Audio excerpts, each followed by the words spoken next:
أعوذ بالله السميع العليم من الشيطان اللعين الرجيم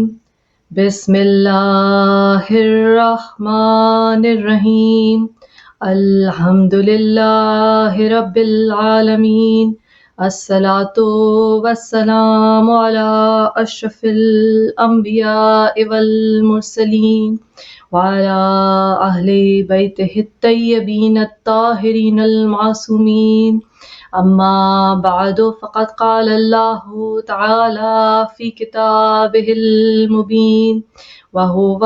أصدق الصادقين بسم الله الرحمن الرحيم قل لا أسألكم عليه أجرا إلا المودة في القربى صدق اللہ العلی العظیم۔ عزیزان گرامی، سرنامہ کلام میں سورہ مبارکہ شورى کی 23ویں آیت کی تلاوت کا شرف حاصل کیا گیا۔ اس سورہ مبارکہ کا نشان 42 ہے، یعنی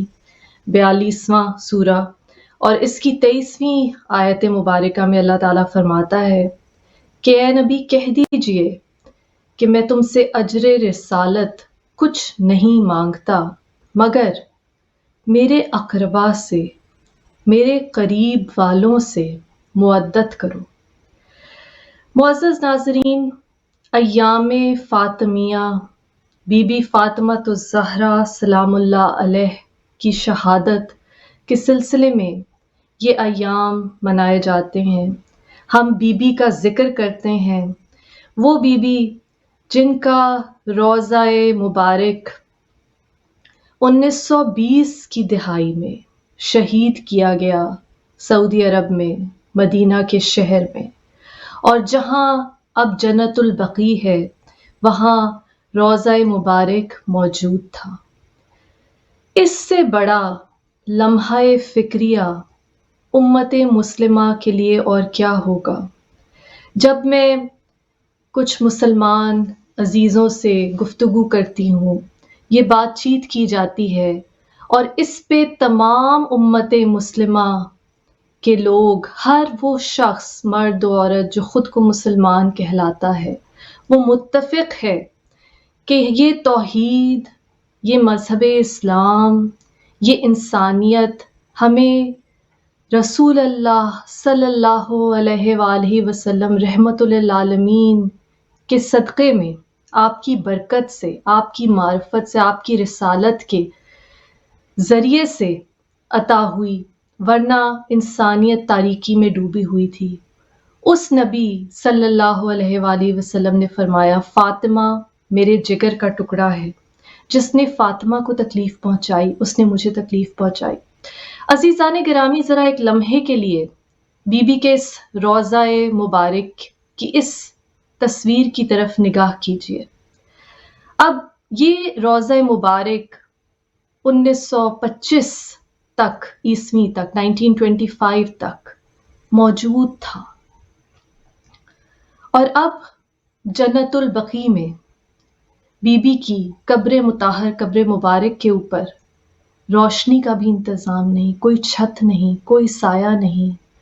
کوئی چار دیواری نہیں، حتیٰ کہ وہاں کھڑے ہو کے، اس کے قریب کھڑے ہو کے رونا ممنوع ہے۔ مجھے بتائیے، ہر مسلمان اتفاق کرتا ہے کہ محمد سے وفا تو نے تو ہم تیرے ہیں، یہ جہاں چیز ہے کیا لوح و قلم تیرے ہیں۔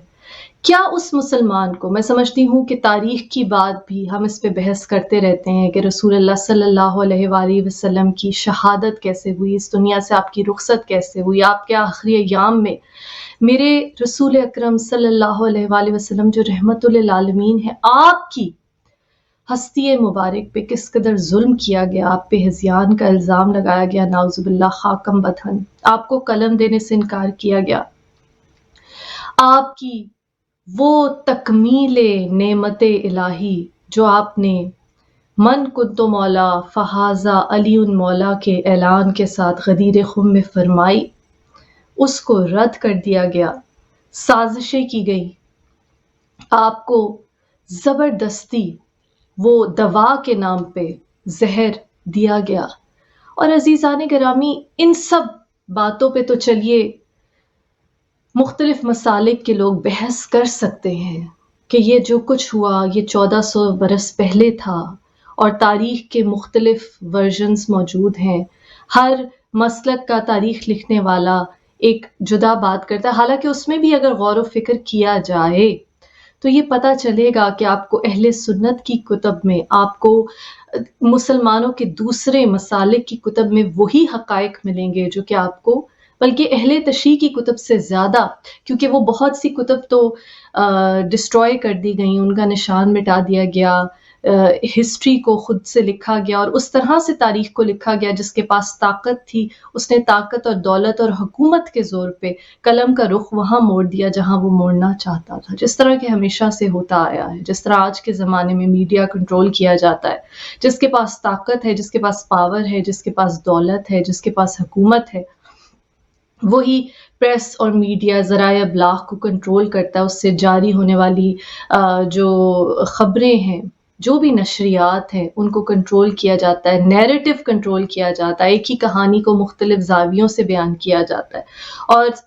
دیکھنے والے کا، سننے والے کا، جو خبر جاننے والا ہے، اس کے تمام تر پرسپیکٹو کو موڑ دیا جاتا ہے وہ نیریٹو چینج کرنے سے، یعنی کہ کہانی کو کس طرح سے بیان کیا جائے. لیکن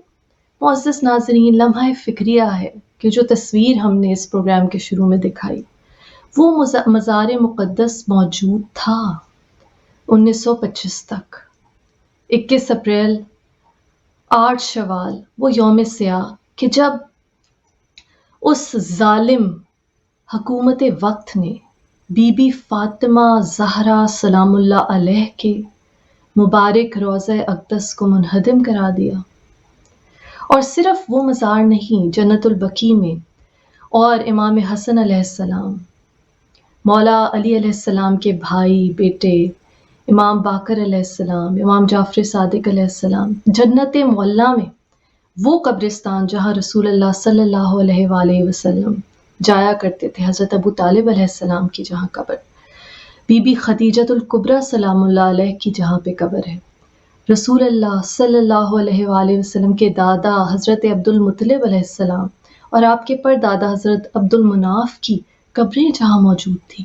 ان تمام روزوں کو شہید کیا گیا، منہدم کرایا گیا. جھوٹے طاقت کے زور پہ مولویوں سے، علماء سے فتوے لے کے،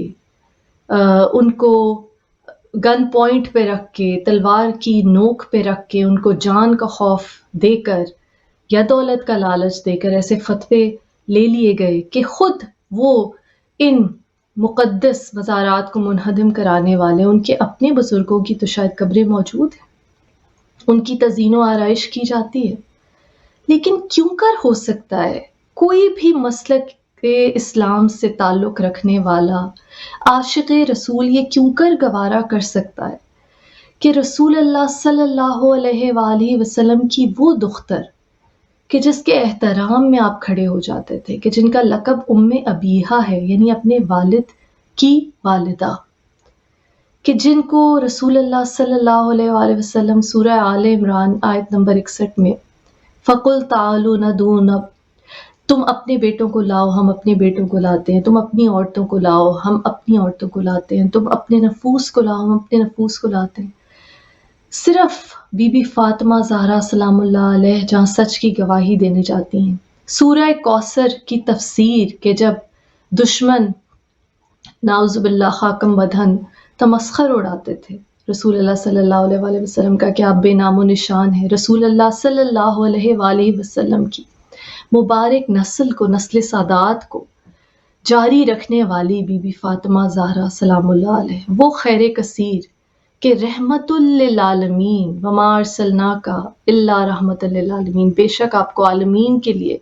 رحمت بنا کر بھیجا. قرآن نے گواہی دی، اور اس رحمت للعالمین کے لیے رحمت، رسول اللہ نے فرمایا بیٹی رحمت ہے. اس معاشرے میں کہ جہاں عرب بیٹی کو یہ کہہ کر زندہ دفنا دیتے تھے کہ اب ہمیں اس کے لیے ایک گھر بنانا پڑے گا، اب اس کے لیے ایک داماد ڈھونڈنا پڑے گا، اس سے بہتر ہے کہ اس کے لیے قبر کا گھر ہمارے لیے آسان ہے، اس کو زندہ درگور کر دیتے تھے۔ ایسے معاشرے میں بیٹی کو رحمت قرار دیا رحمت للعالمین نے۔ حیف کہ یہ جو ظلم کیا گیا، اپنے ضمیر کو گواہ بنائیے، اس دل کو گواہ بنائیے کہ جو محبت محمد مصطفیٰ صلی اللہ علیہ وآلہ وسلم کا دعویٰ کرتا ہے۔ اور اس وقت میں کسی شیعہ، کسی سنی، کسی بریلوی، کسی دیوبندی سے مخاطب نہیں ہوں، بلکہ ہر وہ شخص جو لا الہ الا اللہ محمد رسول اللہ کی گواہی دیتا ہے، ہر وہ شخص جو اس آیہ مبارکہ کو مانتا ہے، قل ان کنتم تحبون اللہ فاتبعونی یحببکم اللہ۔ نبی کہہ دیجئے کہ اگر تم مجھ اللہ سے محبت کرتے ہو، اگر اللہ سے محبت کرتے ہو تو مجھ محمد مصطفیٰ صلی اللہ علیہ وآلہ وسلم کا اتباع کرو، محبت بھی کرو، عقیدت بھی کرو۔ ہر وہ مسلمان جو اس آیت مبارکہ کو مانتا ہے جس میں اللہ تعالیٰ کہتا ہے کہ اے لوگو اپنی آواز کو رسول کی آواز پر بلند نہ کرو، اور تم اس وقت تک مومن نہیں ہو سکتے جب تک تم رسول کے ہر فیصلے پہ بلا شک و شبہ سر تسلیم خم نہ کر لو۔ میں ہر اس مسلمان سے مخاطب ہوں جو خود کو عاشق رسول کہتا ہے، جو کہتا ہے کہ شاید ایک لباس ایک خاص طریقے سے پہننے میں اس لیے خوشی حاصل کرتا ہے کہ یہ نبی اکرم صلی اللہ علیہ وآلہ وسلم کے لباس سے ملتا جلتا ہے، جو آنکھوں میں سرما لگانا، بالوں میں تیل لگانا، کسی خاص غذا کو محبوب رکھنا، ہر عمل کو یہ سوچ کے انجام دیتا ہے کہ میں محمد مصطفیٰ صلی اللہ علیہ وآلہ وسلم کی محبت میں یہ عمل انجام دے رہا ہوں۔ کیا وہ اجر رسالت کی اس آیت سے سورہ شورى سرنامہ کلام میں جس کی تلاوت کا شرف حاصل کیا گیا، اس سے بھی نا واقف ہے کہ اے نبی کہہ دیجئے میں کچھ اجر رسالت نہیں مانگتا مگر یہ کہ میرے اقربا سے مودت کرو۔ اور اگر ان آیات کی تفسیر پہ ایمان نہ بھی لایا جائے تو کیا اس محمد مصطفیٰ محبوب خدا، پیغمبر اسلام، سب سے اولو العزم تمام پیغمبروں کے سردار، جب قرآن نے کہا کہ قیامت میں ہر نبی کو اس کی امت پر گواہ بنایا جائے گا،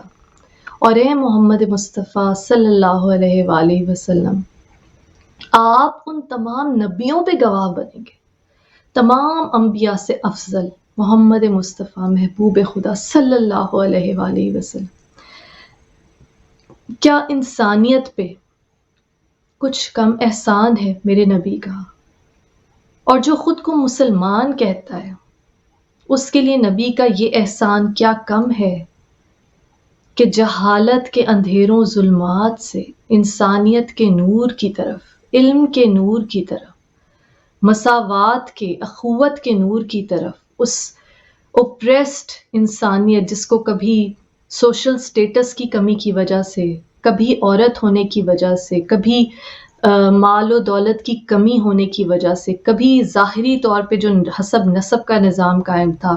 اس کے لحاظ سے کمتر ذات کا ہونے کی وجہ سے، دولت کی کمی ہونے کی وجہ سے کچلا جاتا تھا، اس مظلوم دکھی انسانیت کو انسان ہونے کا حق دلانے والے نبی، ہدایت کی نعمت دینے والے نبی، اللہ کے اس پیغام کو پہنچانے والے نبی، لقد کرمنا بنی آدم، ہم نے بے شک آدم کی اولاد کو عزت بخشی، انسان کو قابل عزت بنانے والے اس نبی اکرم صلی اللہ علیہ وآلہ وسلم کا کیا انسانیت پہ بہت بڑا احسان نہیں؟ وہ لوگ بھی معزز ناظرین جو مسلمان نہیں ہیں،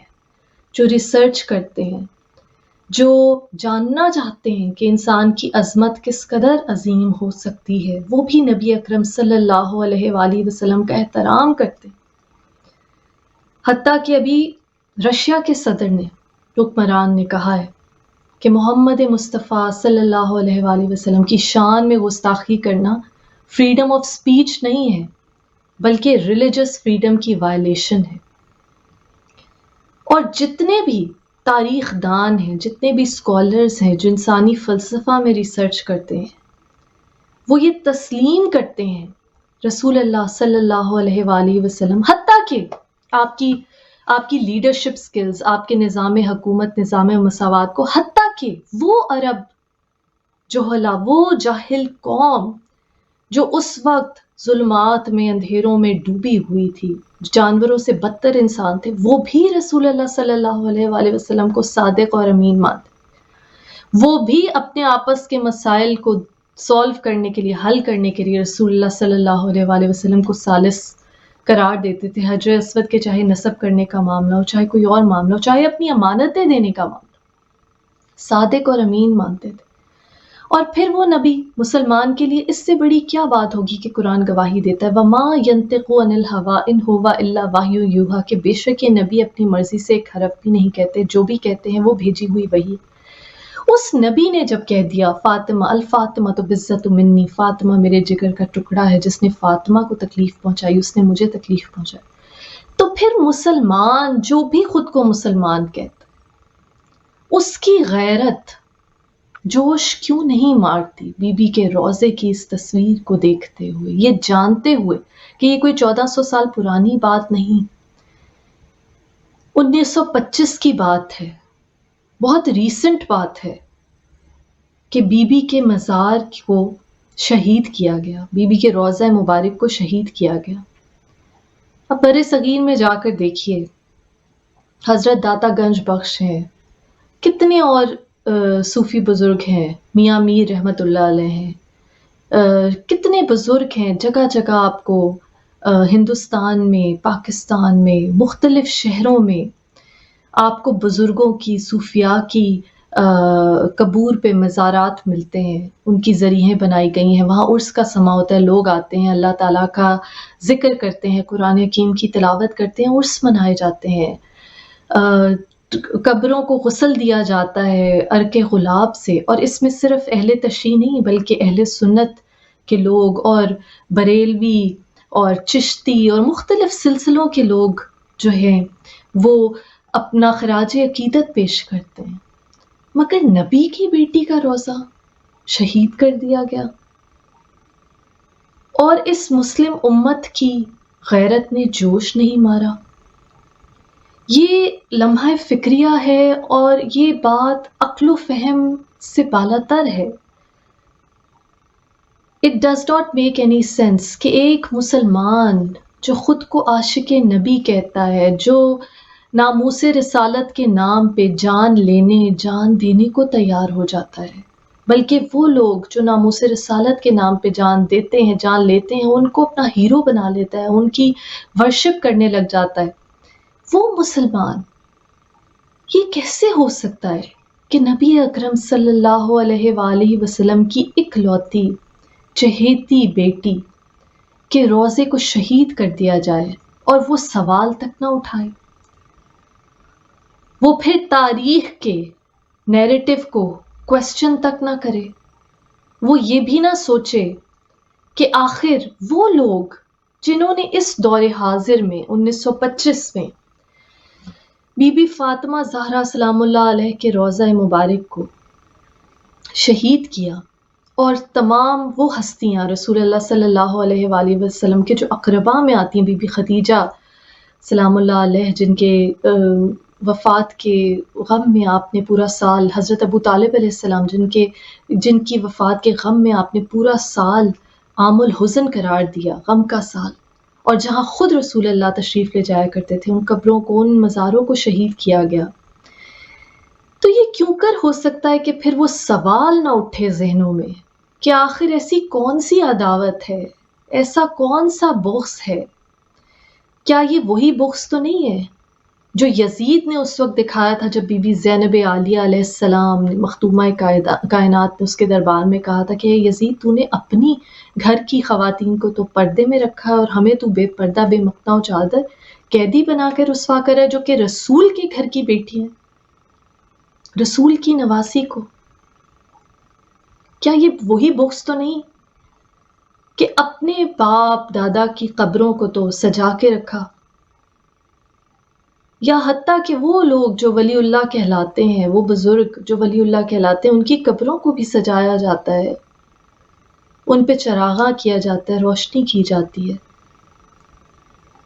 اور نبی کی بیٹی کی تربت ویران، نہ وہاں روشنی، نہ وہاں سایہ، نہ وہاں جا کے 2 آنسو بہا دینا، نہ اس کی اجازت۔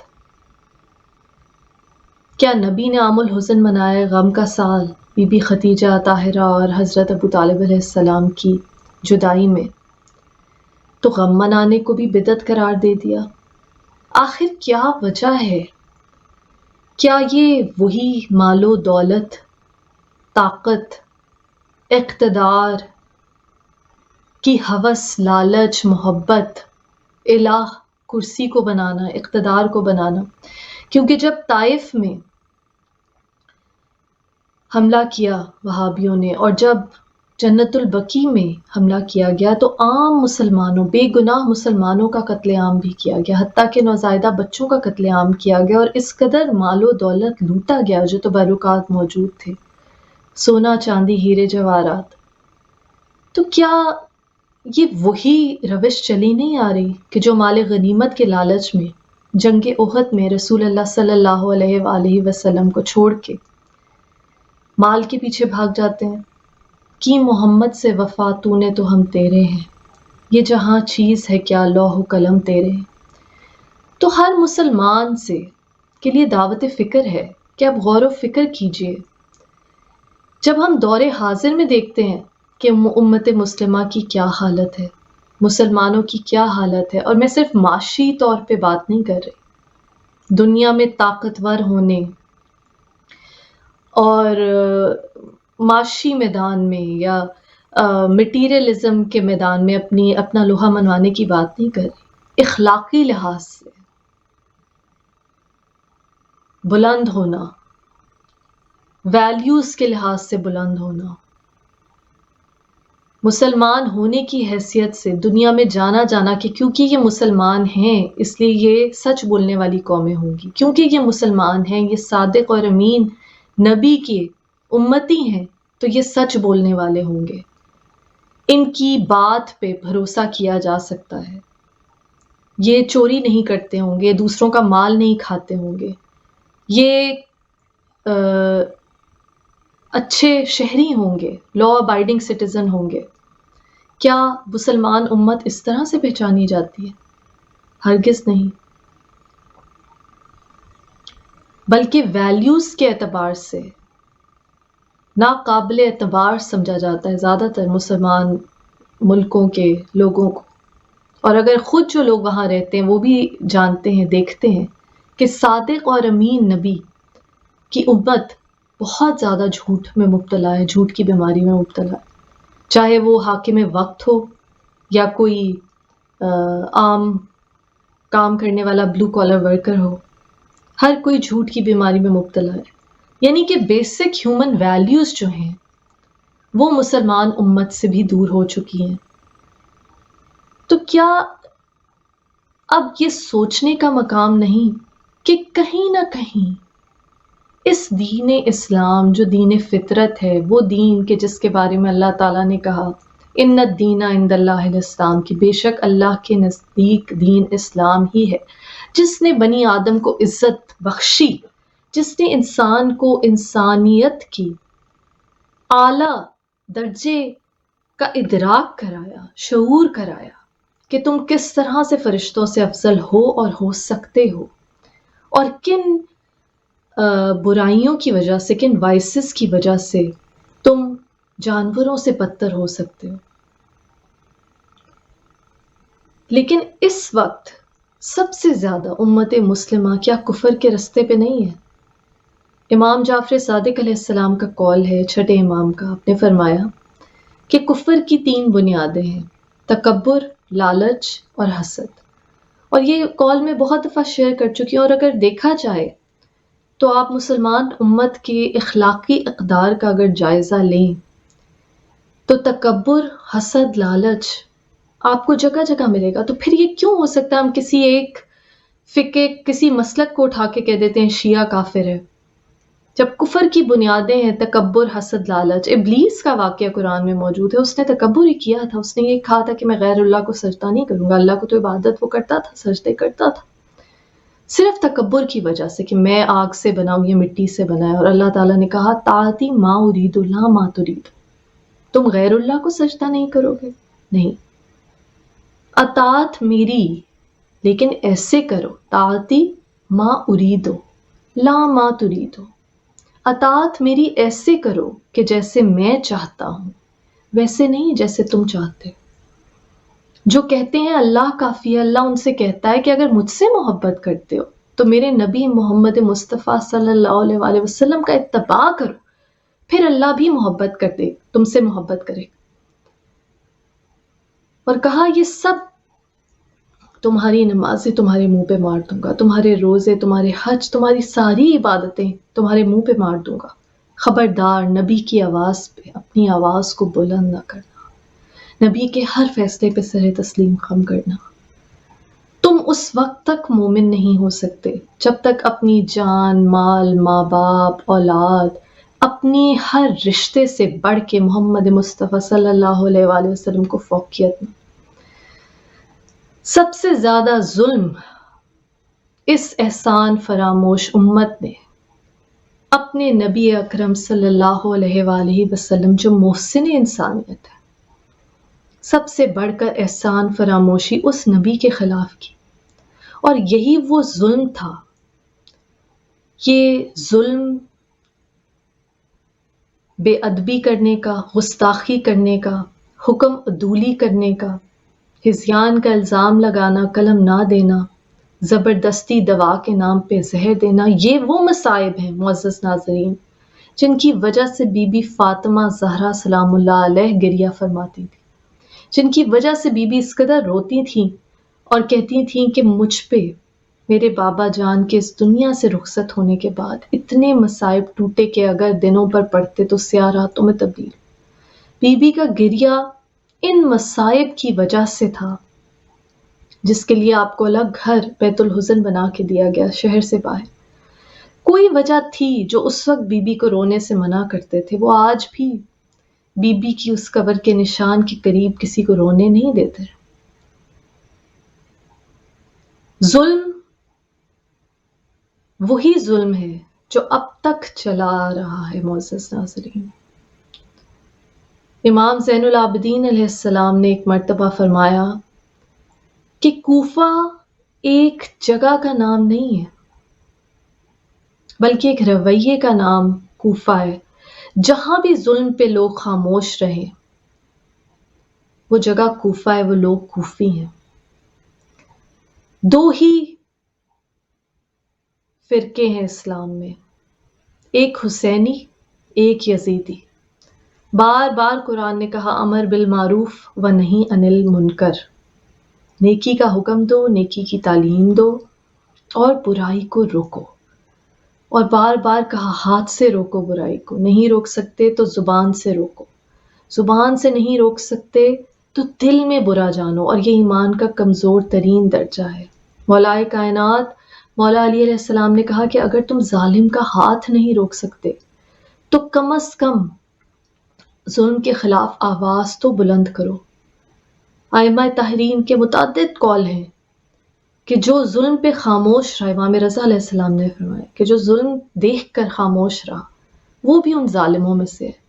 جس نے ظلم کو روکا نہیں، امام معصوم کا قول ہے، وہ بھی گویا ظلم کرنے والوں میں شامل ہے۔ حاکم وقت کے خلاف آواز اٹھانا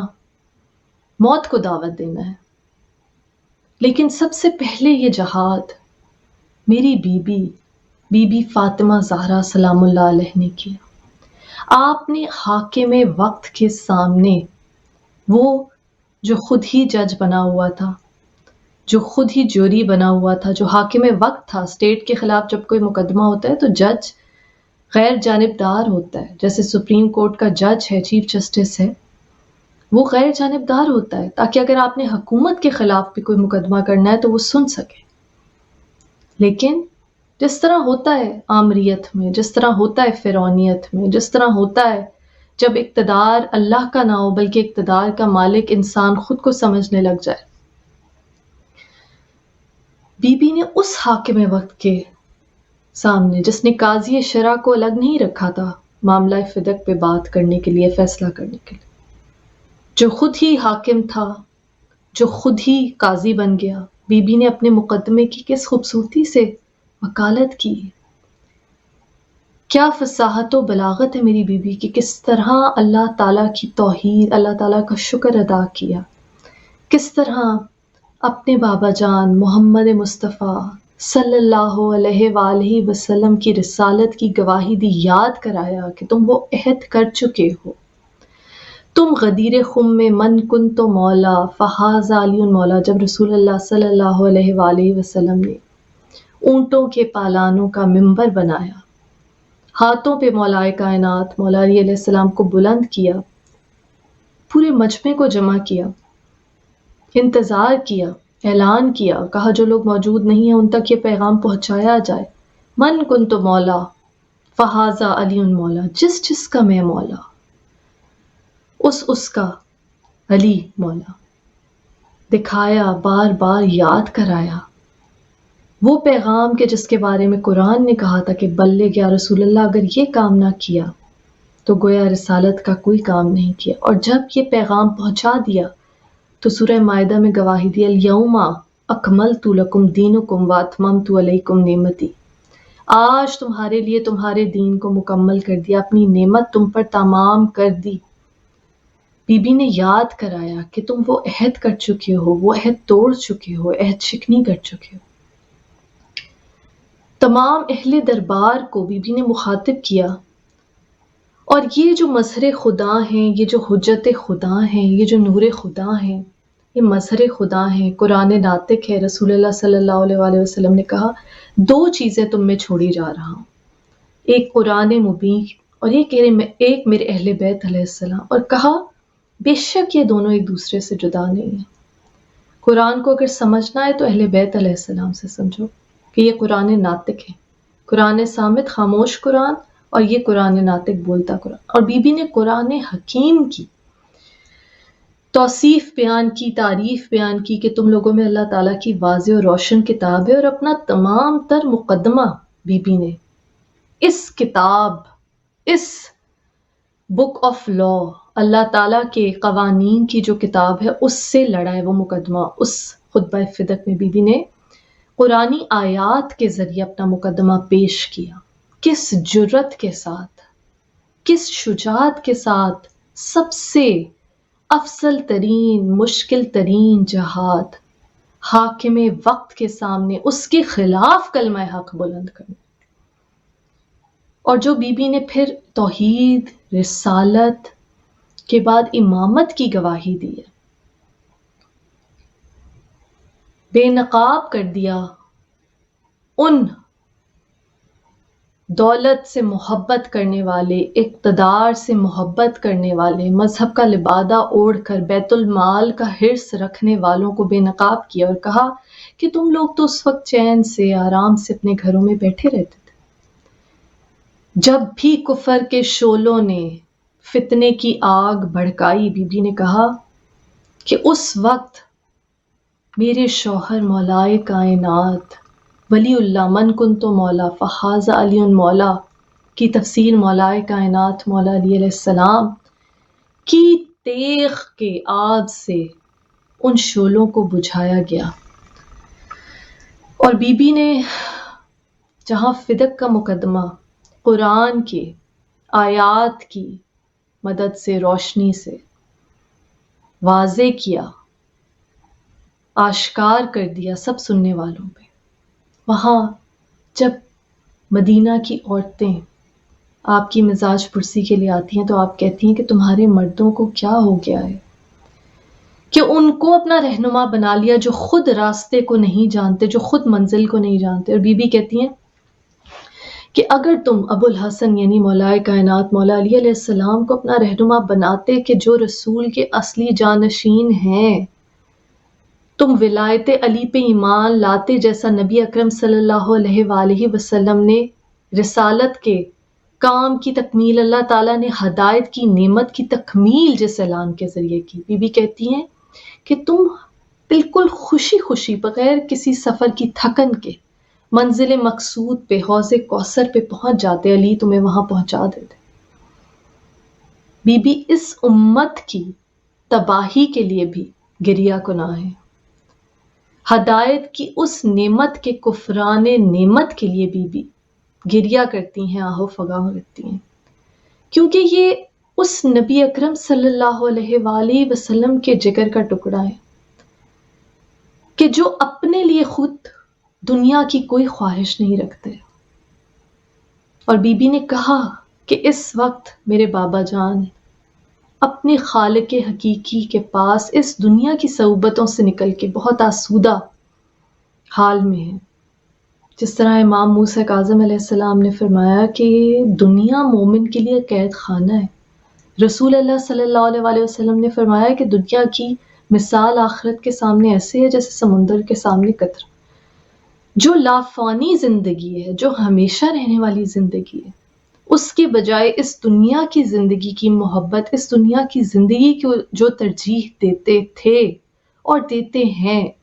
وہ دشمن محمد مصطفیٰ صلی اللہ علیہ وآلہ وسلم اس وقت بھی موجود تھے اور وہ آج بھی موجود ہیں. ولایت کی نعمت سے محروم کرنے والے اس امت مسلمہ کو اس وقت بھی وہی تھے اور آج بھی وہی ہیں جنہوں نے بی بی کے روضے کا نشان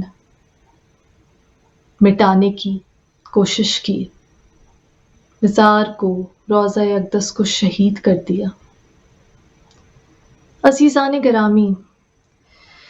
مسلمان ہونے کی حیثیت سے اس نقطے پر غور کرنا انتہائی ضروری اس لیے ہے کہ بہت سے لوگ شاید یہ کہیں کہ یہ ایک پولیٹیکل معاملہ ہے، یہ ایک حکومت وقت کا اپنا فیصلہ ہے، جو اس وقت حاکم شرع تھے، جو مولوی تھے، جو اس وقت علماء تھے جنہوں نے فتوے دیے اس حرکت کو قابل قبول بنانے کے لیے، یہ ان کے درمیان اور حکومت کے درمیان معاملہ ہے. لیکن ہرگز نہیں، یہ مسلمان امت کے لیے ایک بہت بڑا کوسچن مارک ہے، ایک بہت بڑا لمحہ فکریہ ہے اور ایک بہت بڑا ضروری جہاد ہے جس کی ابتدا میری بی بی فاطمہ زہرا سلام اللہ علیہ نے اپنے خطبہ فدق سے کی، بار بار لوگوں کو دعوت فکر دی. کیونکہ جب تک سچ ظاہر نہیں ہوگا، جب تک حق کا ساتھ نہیں دو گے، جب تک ظلم کے خلاف آواز نہیں اٹھاؤ گے، جس طرح امام حسین علیہ السلام نے فرمایا کہ ظلم کے خلاف جتنی دیر سے آواز اٹھاؤ گے اتنی بڑی قربانی دینی پڑے گی. اگر ظلم کے خلاف آواز نہیں اٹھاؤ گے، محمد مصطفیٰ صلی اللہ علیہ وآلہ وسلم کا حق، اجر رسالت، آپ کے اقربا کا حق اور جو حق تلفی ہوئی اس کے خلاف ایک مسلمان کی حیثیت سے آواز نہیں اٹھاؤ گے تو اصل اسلام سے خود بھی محروم رہو گے. خود کو کس طرح مسلمان کہلواؤ گے؟ کون سا اسلام ہے جس کو تم فالو کر رہے ہو؟ وہی اسلام جس کو نافذ کرنے والے وہ حکمران اور پھر ان حکمرانوں کے دیے ہوئے چند سکوں پر پلنے والے وہ علماء جنہوں نے وہ جھوٹے فتوے دیے کہ جن کے بارے میں امام موسیٰ کاظم علیہ السلام نے کہا کہ حضرت داؤد جو اللہ تعالیٰ کے نبی ہیں، اللہ تعالیٰ نے وحی کی کہ ایسے علماء کو اپنا رہبر نہ بناؤ جو دنیا کی لالچ رکھتے ہوں، دولت کی ہوس رکھتے ہوں، کہ ایسے علماء، ایسے رہبر تم لوگوں کے لیے ڈاکو اور رہزن ہیں. تو پھر تمہارے ایمان پہ ایک مسلمان کی حیثیت سے جو ڈاکہ پہلے ڈل چکا وہ بار بار ڈلتا رہے گا. تم اصل اسلام سے محروم رہو گے، تم اس نبی اکرم صلی اللہ علیہ وآلہ وسلم پہ ہونے والے ظلم سے بے خبر. آپ کی بیٹی، آپ کی دختر مبارک، سیدۃ النساء العالمین، خاتون جنت، جنت کی عورتوں کی سردار بی بی کی حق تلفی اتنے بڑے ظلم سے بے خبر کیوں کر زندگی گزار سکتے ہو، کیوں کر تم خود کو مسلمان کہہ سکتے ہو جب تک تمہارے تک وہ صحیح اسلام نہیں پہنچے گا، وہ دین کہ جس طرح سے اس کے پہنچنے کا حق تھا، ہدایت کی وہ نعمت جب تم اس کا کفران نعمت کر دو گے، جس کی تکمیل کا اعلان اللہ تعالیٰ نے کیا کہ آج تمہارے لیے دین مکمل ہوا، آج تمہارے لیے اپنی نعمت کو تمام کی، تم ایک نامکمل دین، بلکہ نامکمل نہیں، راہزنوں کے ہاتھوں میں ہائی جیک ہوئے دین کو اگر فالو کرو گے، ان علماء کے فتووں کو فالو کرو گے کہ جنہوں نے رسول کی بیٹی کا حق چھین لیا، اس وقت بھی جب آپ اس دنیا میں ظاہری طور پہ موجود تھیں، پھر بی بی کی شہادت کے وقت جس طرح آپ کو ظلم کر کے شہید کیا گیا، اور ابھی 1925 آپ کے روضہ مبارک کی شہادت کے وقت، یہ ظلم ختم نہیں ہوا، اس ظلم کا سلسلہ ختم نہیں ہوا، جس طرح قول امام معصوم علیہ السلام ہے کہ سفیانی نے رسول اللہ صلی اللہ علیہ وآلہ وسلم، ابو سفیان رسول سے جنگ کی، حضرت حمزہ علیہ السلام کا کلیجہ چبانے والی ہندا، یزید کی دادی، جب بی بی زینب علیہ السلام نے تعارف کرایا کہ تم تو ان کی اولاد ہو جو ہمارے شہیدوں کا کلیجہ چبانے والے، قول امام معصوم ہے کہ ابو سفیان نے رسول اللہ سے جنگ کی، اور یزید نے امام حسین علیہ السلام سے، اور سفیانی ہی وقت کے امام مہدی آخر الزمان علیہ السلام سے جنگ کرے گا۔ دو فرقے ہیں معزز ناظرین، ایک حسینی ایک یزیدی۔ جب امام مہدی علیہ السلام کا ظہور ہوگا، اس کی تیاری کے لیے ہر مسلمان نے، جبکہ اہل سنت، اہل تشیع، ہر مسلک سے تعلق رکھنے والا اس پہ تو ایمان رکھتا ہے کہ امام مہدی علیہ السلام آئیں گے، حضرت عیسیٰ دوبارہ تشریف لائیں گے، آپ کی امامت میں نماز پڑھیں گے، تو اس سے پہلے اپنی سائڈ کا تعین کرنا ہے کہ حسینی لشکر میں ہیں یا یزیدی لشکر میں، کیونکہ یہ بلیک اینڈ وائٹ کا معاملہ ہے، یہ سچ اور جھوٹ کا معاملہ ہے، یہاں درمیان کا رستہ کوئی نہیں۔ سجدہ آدم کو بھی ابلیس سے یارانہ بھی، حشر میں کس سے عقیدت کا صلہ مانگے گا، عشق قاتل سے بھی مقتول سے ہمدردی بھی۔ منافقت بہت بڑا زہر ہے، قاتل اور مقتول دونوں سے لائلٹی نہیں ہو سکتی، دونوں سے عشق نہیں ہو سکتا، ظالم اور مظلوم دونوں کا ساتھ نہیں دیا جا سکتا، کیونکہ مظلوم کے ساتھ اللہ تعالیٰ خود ہے۔ امام حسن عسکری علیہ السلام سے کسی نے پوچھا کہ عرش خدا تک کا فاصلہ کتنا ہے، آپ نے کہا مظلوم کی آہ اس طرح عرش خدا تک پہنچ جاتی ہے کہ جیسے کوئی فاصلہ ہی نہ ہو درمیان میں۔ اور جب مظلوم خود محمد مصطفیٰ صلی اللہ علیہ وآلہ وسلم، جب مظلوم مولائے کائنات مولا علی علیہ السلام جیسے ہوں، جن کے بارے میں رسول نے کہا کہ حق علی کے ساتھ ہے، علی حق کے ساتھ، یا اللہ تو حق کو ادھر موڑ دے کے جس طرف علی ہے۔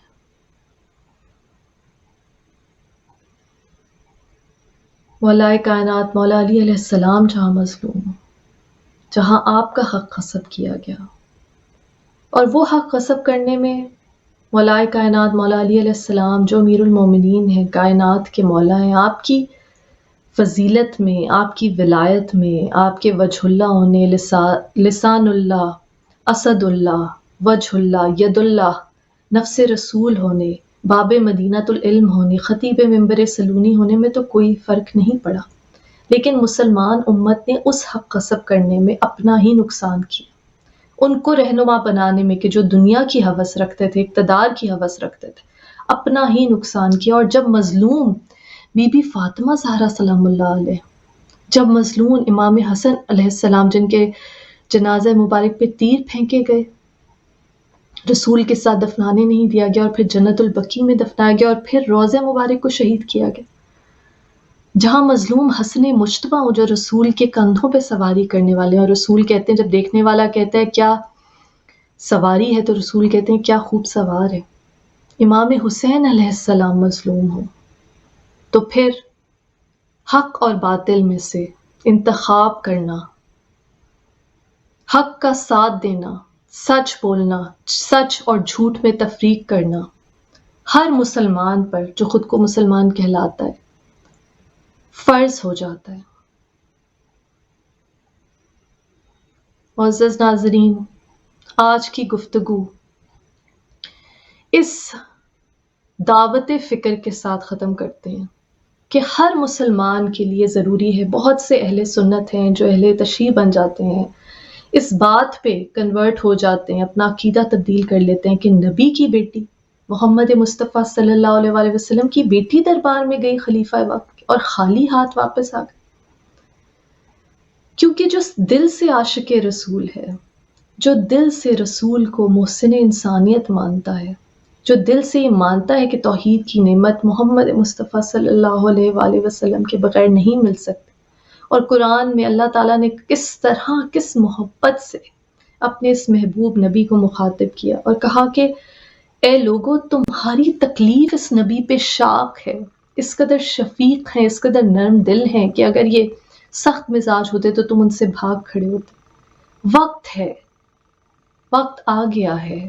کہ یہ مسلمان امت اپنے اس نبی اکرم صلی اللہ علیہ وآلہ وسلم پہ ہونے والے ظلم، آپ کے اہل بیت علیہ السلام پہ ہونے والے ظلم کا ادراک کرے، شعور پیدا کرے، تاکہ خود اپنے نفوس پہ ظلم کرنے سے بچ سکیں، اسلام کے اس صحیح ورژن کو، صحیح چہرے کو پہچان سکیں جس کو نبی اکرم صلی اللہ علیہ وآلہ وسلم نے ہم تک پہنچایا اہل بیت علیہ السلام کے ذریعے۔ یا اللہ، یہ دعا ہے کہ بی بی فاطمہ زہرا سلام اللہ علیہ کے دشمنوں سے ہم خود کو مکمل طور پہ جدا کریں، بی بی کے دشمنوں پر تازل ہماری آنے والی نسلیں لعنت کرتی رہیں ہم، کیونکہ تبرہ کرنا، جدا کرنا، ظلم سے خود کو ڈس ایسوسیٹ کرنا اور ظالم کو برا کہنا، قرآن نے ظالموں پر لعنت کی ہے، قرآن نے جھوٹوں پر لعنت کی ہے۔ یا اللہ، ہمیں توفیق عطا فرما کہ ہم محمد مصطفیٰ صلی اللہ علیہ وآلہ وسلم کے اجر رسالت کو ادا کرنے کی کم از کم کوشش کر سکیں، کیونکہ میں سمجھتی ہوں کہ اہل تشیع، اہل سنت یا کسی بھی مسلم فقہ کے سے وابستہ، مسلک سے وابستہ لوگوں نے یہ حق یا اجر رسالت ادا نہیں کیا۔ اہل تشیع بھی یہ سچ بول نہیں سکے کہ میرے نبی پہ کیا ظلم ہو۔ آپ کی حکم عدولی سے لے کر منافقت جو کی گئی، آپ کی شہادت سے لے کے بی بی فاطمہ زہرا سلام اللہ علیہ پہ ہونے والے مظالم، آپ کے اہل بیت پہ ہونے والے مظالم، حسین و منی وانا من الحسین، رسول اللہ نے کہا حسین مجھ سے ہے اور میں حسین سے ہوں۔ امام حسین علیہ السلام پہ ہونے والے مظالم جن کی بنیاد رسول اللہ صلی اللہ علیہ وآلہ وسلم پہ ہونے والے ظلم سے شروع ہوئی، اہل تشیع کے علماء بھی اس کے خلاف وہ آواز بلند نہیں کر سکے، آواز حق کے جس کا حق تھا۔ شہید محسن نقوی شاعر اہل بیت کا شعر ہے، نہ آگ سے، پانی سے، نہ مٹی نہ ہوا سے، ہم لوگ بنے فاطمہ زہرا کی دعا سے۔ یا اللہ، ہمیں توفیق عطا فرما کہ بی بی فاطمہ زہرا سلام اللہ علیہ کے حق کے لیے مرتے دم تک آواز بلند کرتے رہیں، ہماری آنے والی نسلیں بی بی کے حق کے لیے آواز بلند کرتی رہیں، بی بی پہ ہونے والے ظلم پہ ہم پروٹیسٹ کر سکیں اور دنیا کو بتا سکیں، لوگوں کی آنکھیں کھول سکیں، خاص طور پہ وہ لوگ جو خود کو مسلمان کہتے ہیں، ان کی آنکھیں کھول سکے کہ بی بی پہ کیا ظلم ہوا، اس کے خلاف ہم آواز اٹھائیں، گواہی دیں اور دفاع کریں، وکالت کریں بی بی فاطمہ زہرا سلام اللہ علیہ کے حق کے لیے کہ بی بی اکیلے اس دربار میں گئیں، کھڑی رہیں اور خالی ہاتھ واپس لوٹیں۔ یا اللہ، جو دعا جس کے دل میں ہے تو علیم بذات الصدور ہے، بی بی فاطمہ زہرا سلام اللہ علیہ، سورہ کوثر، سورہ قدر کی تفسیر، اس بی بی کی مبارک ذات، بی بی کے مبارک نور کے صدقے میں ہمارے دلوں کو اپنی معرفت کے، اہل بیت کی معرفت کے، محمد مصطفیٰ صلی اللہ علیہ وآلہ وسلم کی معدت کے نور سے بھر دے۔ یا اللہ، جو رزق کے خواہاں ہیں انہیں رزق حسن کے صدقے میں، تو نے کہا جو شہید ہیں انہیں مردہ نہ کہو، زندہ ہیں میرے پاس سے رزق پاتے ہیں، اس رزق کے صدقے میں رزق کے خواہاں ہر اٹھے ہوئے ہاتھ اور خالی جھولی کو بے پناہ رزق سے بھر دے، وہ رزق جو پاک و طیب ہو،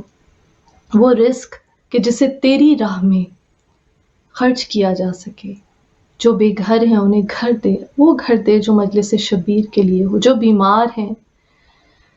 محمد مصطفیٰ صلی اللہ علیہ وآلہ وسلم، بی بی فاطمہ زہرا سلام اللہ علیہا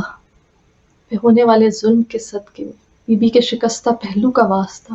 امام زین العابدین علیہ السلام کی بیماری کا واسطہ، بیمار کربلا کی،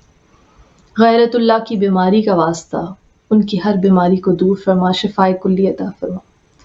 جو بے اولاد ہیں شہزادہ علی اصغر علیہ السلام، بی بی سکینہ علیہ السلام کے صدقے میں انہیں وہ اولاد عطا فرما جو نیک ہو، صحت مند ہو اور لشکر مہدی آخر الزمان علیہ السلام میں شامل ہونے کی توفیق رکھتی ہو. غم حسین کو، مودت اہل بیت کو ہمارے آنے والی نسلوں میں جاری و ساری کر.